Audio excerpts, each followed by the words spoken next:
សួស្តីបងប្អូនទាំងអស់គ្នានេះជាទឹក oyster ដែលយើងហៅថាប្រេងខ្យងណាខ្ញុំធ្វើអញ្ចឹងហើយខ្ញុំច្រកថងដាក់ចូលទូទឹកកកអាកកនៅពេលដែលវាកកហើយខ្ញុំកាត់ថងឆ្កឹះវាដាក់ចូលនៅក្នុងប្រអប់ហើយដាក់ចូលទូទឹកកកអាកកវិញ oyster នេះគឺខ្ញុំទៅរើសកាលខែមេសាហើយក៏អត់បានធ្វើក៏ឆ្កឹះវាលាងទឹកឲ្យស្អាតលាងសាច់វាដាក់ចូលក្នុងទូទឹកកកអាកកហើយចំនួនវា1គីឡូអញ្ចឹងខ្ញុំដាំទឹក1លីត្រកន្លះខ្ញុំស្ងោរ40នាទីឥឡូវនេះខ្ញុំស្រង់សាច់វាចេញហើយខ្ញុំត្រងទឹកវានឹងក្នុងវីដេអូមុនគឺខ្ញុំធ្វើខុសពីវីដេអូនេះខុសគ្នាត្រង់ថាលើកមុនសាច់1គីឡូគឺខ្ញុំដាក់ទឹក1លីត្រកន្លះហើយខ្ញុំរំងាស់វាយកទឹកតែកន្លះលីត្រទេហើយសាច់ខ្ញុំចោលតែលើកនេះខ្ញុំរំងាស់តែ40នាទីទេហើយខ្ញុំយកទឹក1លីត្រអញ្ចឹងឥឡូវនេះខ្ញុំដាក់សាច់នឹងក្លុកវាឲ្យម៉ត់អញ្ចឹងពេលដែលវាម៉ត់ហើយខ្ញុំចាប់ផ្ដើមយកអាសាច់នឹងយកមកត្រងតែខ្ញុំអត់មានដាក់ទឹកថែមនៅចូលដើម្បីត្រងវាទេគឺយកទឹកស្ងោរ oyster នឹងយកមកលាយចូលក្នុងកែវទៅដើម្បីឲ្យវាអស់ពីកែវដែលយើងកិនណាបងប្អូនអញ្ចឹងពេលដែលខ្ញុំត្រងហើយខ្ញុំស្ទាបអាសាច់ oyster ធ្វើម៉េចឲ្យវានៅឡើងម៉ត់ដូចម្សៅខ្ញុំខ្លាចមានគ្រើមអីអញ្ចឹងទៅនិយាយរួមទៅបងប្អូនត្រងចុះត្រងឡើង oyster នៅខាងខ្ញុំនេះ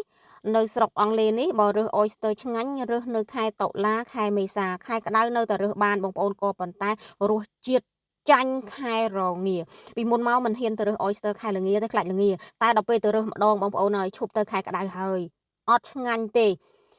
ប៉ុន្តែចំពោះ oyster នៅស្រុកខ្មែរខ្ញុំអត់ដឹងទេណាដោយសារខ្ញុំអត់ដែរហូប oyster សូម្បីតែមកអង់គ្លេសហ្នឹងក៏ខ្ញុំអត់សូវចេះហូបទេហូបតតែអាំងឆ្អិនមិនចេះបន្ទាប់មកបងប្អូនចេះត្រងទៅត្រងចុះត្រងឡើងធ្វើមិនកុំឲ្យវាមានកតិចកទីអីនៅក្នុងនឹងឥឡូវនេះខ្ញុំចាប់ផ្ដើមកូរស្ករដូចយើងកូរស្ករខអញ្ចឹងខ្ញុំប្រើស្ករត្នោតកូរឲ្យឡើងក្រហមភ្លើងតិចទឹកស៊ីអ៊ីវពណ៌ខ្មៅគេហៅថា dark soy sauce ដំបូងគឺខ្ញុំដាក់កន្លះខាប់សិនបន្ទាប់មកបានខ្ញុំថែមអញ្ចឹងសរុបទៅវាមួយខាប់ហើយយើងត្រងទឹក oyster ចុះត្រងឡើងពណ៌វាមើលទៅវាមិនតំណងទេបងប្អូនប៉ុន្តែមានជាតិសាហាវហ្មងឥឡូវនេះលាយម្សៅឆាទៅតាមបងប្អូនទេបើចង់ខាប់ខ្លាំងដាក់ពី3ស្លាបព្រាទៅបើថាមិនសូវចង់ខាប់ទេដាក់1ស្លាបព្រាក្នុងទឹក1លីត្រអីទៅតាមបងប្អូនទេហើយអាទឹកស្អ៊ីវពណ៌ខ្មៅក៏អញ្ចឹងដែរបើបងប្អូនចង់បាន oyster ដូចក្នុងដបដែលយើងប្រើរាល់ថ្ងៃហ្នឹងម្សៅឆាច្រើនហើយនឹងទឹកស្អ៊ីវពណ៌ខ្មៅច្រើនទៅវាពណ៌ដូចផុសគេហើយប៉ុន្តែយើងធ្វើខ្លួនឯងចេះតែប៉ុណ្្នេះគឺពិសេសណាស់ហើយមូលហេតុអីបានតែខ្ញុំយកទៅដាក់ចូលក្នុងទូទឹកកកបងប្អូនធ្វើលើកទី1ដាក់ចូលក្នុងកែវហ្នឹងគឺស្ងោរឡើងក្តៅហើយទុកក្នុងទូទឹកកកធម្មតាបានតែ4អាទិត្យគឺដុះផ្សិតជុកអាហ្នឹងយើងធ្វើខ្លួនឯងយើងទិញគេហូបអត់ដែរដុះផ្សិតទេអញ្ចឹងបងប្អូនសម័យមើលទៅថាវាយ៉ាងម៉េចអញ្ចឹងនៅពេលដែល oyster នឹងវាត្រជាក់ហើយខ្ញុំចាប់ផ្ដើមច្រកចូលក្នុងថង់ទៅវាងាយស្រួល